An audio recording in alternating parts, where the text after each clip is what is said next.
Is Trump a racist? I don't think so. I've talked to a number of black entrepreneurs who back in the late 80s and 90s, early 90s, were trying to get financing.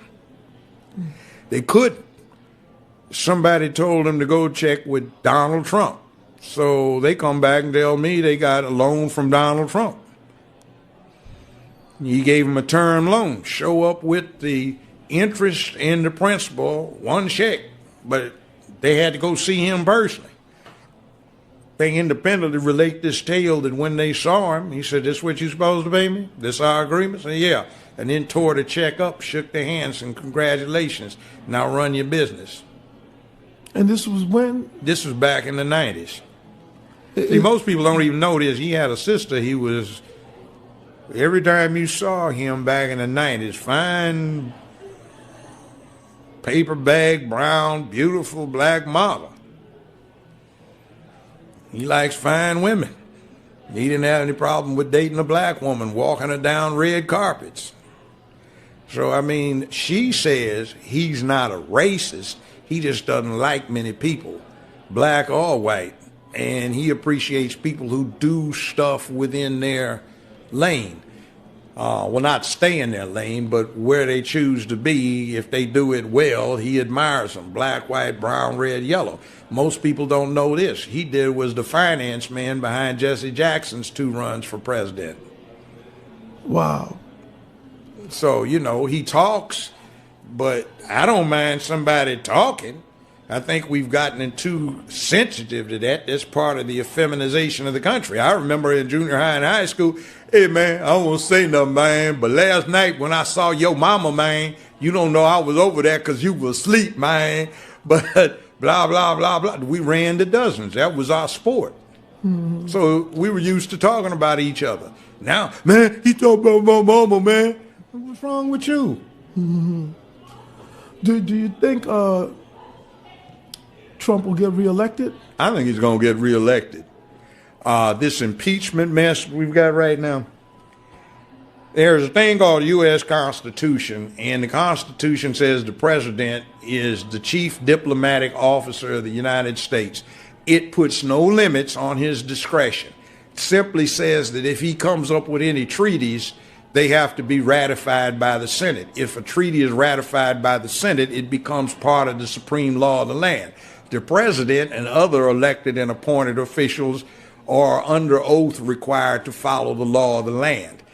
The State Department, Secretary of State are part of his cabinet and are essentially advisors to the president. He's the boss. So what he does relative to Biden is simply what is allowed and mandated by the Constitution, specifically Article 1, Section 8, that says the president is charged with, quote, enforcing the law of nations.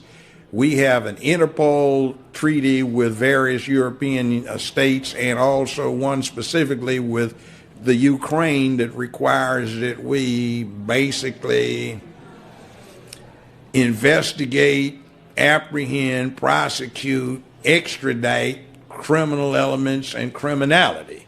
Mm-hmm. So Biden, out of his own mouth, and I've heard this tape twice, January this year, he says, well, 2019, he says, "I guess I broke some laws, extortion. I told the Ukrainians if they didn't get rid of this the prosecutor's name is Scola, I think. Anti-corruption prosecutor. Yeah, he said if you don't get rid of him, we'd withhold $85 billion in loan guarantees. So his son, who had just been discharged for the military for being a junkie, had a drug problem, had no history in business. He affiliates with this, and at the time, Biden was in charge of the U.S.'s Ukrainian posture and relations. Obama had assigned him that. And by implication, he brought Obama into committing a crime in office, which is a felony. It's extortion. He committed one, extortion, by out of his own mouth. threatening to withhold 85 billion in loan guarantees if they didn't get rid of this prosecutor who was zeroing in on that corporation that his son had just been hired to represent after Biden Sr. had been assigned by the president the task of dealing with Ukrainian diplomacy.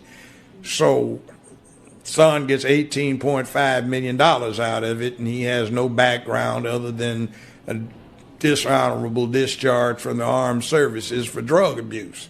But one last question. Do you think black people are missing an opportunity with Trump? Oh, yeah. See, you've got somebody that is not a lifetime Republican. He's been a blue dog Democrat for most of his life.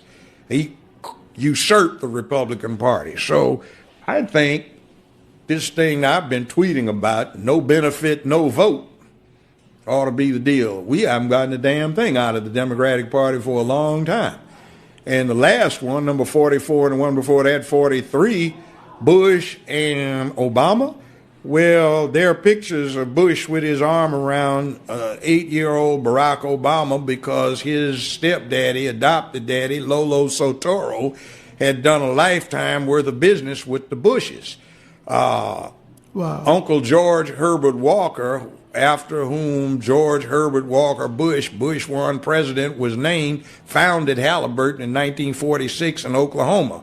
And Lolo Sotoro had been international executive vice president for Standard Oil. There was talk of him being a CIA asset. Well, yeah, Indonesia. see, he ran the death squads for the Indonesian army. On his own call, anyone could be assassinated. So when George Herbert Walker Bush became head of the CIA under the Ford administration, he just got with his old buddy in the oil business, Lolo Sotoro, and pulled off the hits. See,